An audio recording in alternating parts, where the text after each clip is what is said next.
जाड़ रे बेटा ढीला के माता देवला के बड़े पुण्य के चाम रे।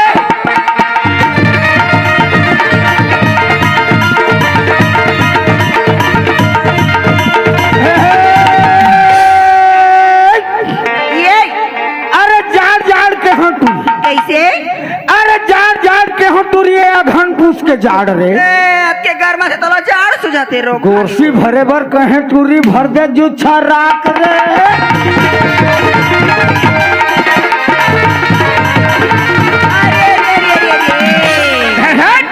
कैसे कहे टूरा बोल ऐ सुना था? अरे भले गाया पैता भैया अच्छे लगे बुहार हार हो। अरे भले गा पैता भैया अच्छे लगे बुहार हो।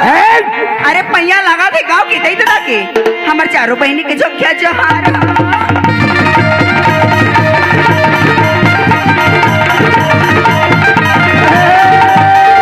जात रहे हो बाजार टूरी। अरे जात रहे हो बाजार टूरी भेड़ धरे हनुमान रे पर के बेटी पर के बेटा कैसे जोड़े भगवान रे।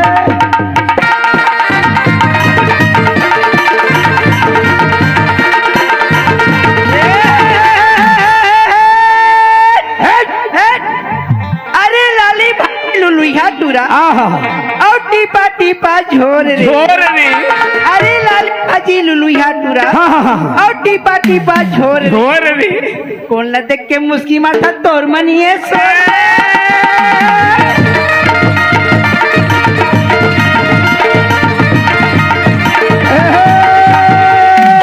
छानी के ऊपर खपरा टूरी।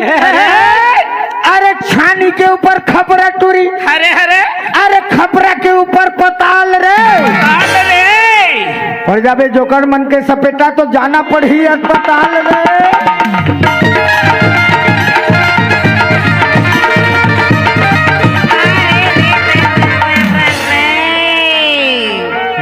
तो आसान पाली के नान कौन चिंगरी टूरा काल सिखोए हो कहती तो ड्राइवर वो कार बूता काल बिहाने बना यदि सुन आजी माथे पे बिंदिया मेरी बाहों में सितारा रे लबरी चुपे रहा आजी माथे पे बिंदिया मेरी बाहों में सितारा ए दुहा पाड़ने वाले लड़के बोल क्या नाम है तुम्हारा रे?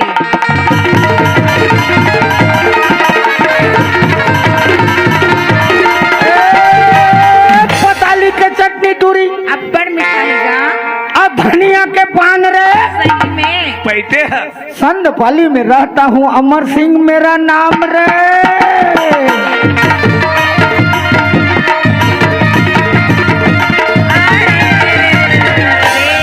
बोल बोल बोल का कथो टूरा करिया फाटा झन खाबे टूरा काबर तोर पेट करारी दीही रे करिया फाटा झन खाबे टूरा तोर पेट करारी दीही रे आ हमर सही नचकारिंडाव की मत बनावे टूरा तोला रोजगारी दीही रे।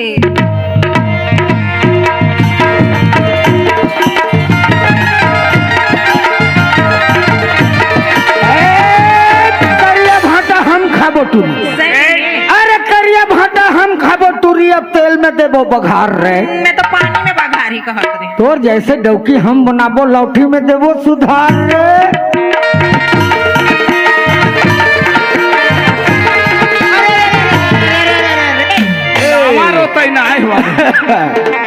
अरे कोनो बांधे छेड़ी भेड़ी हाँ और कोनो बांधे गाय रे हरे हरे सुन ले एक टिंगाली बेंद्रा बोलते हैं बेंद्री अरे कोनो बांधे छेड़ी भेड़ी और कोनो बांधे गाय रे गाय रे मैं तो बांधे दोनों जो कल्लाऊ में नरिया रे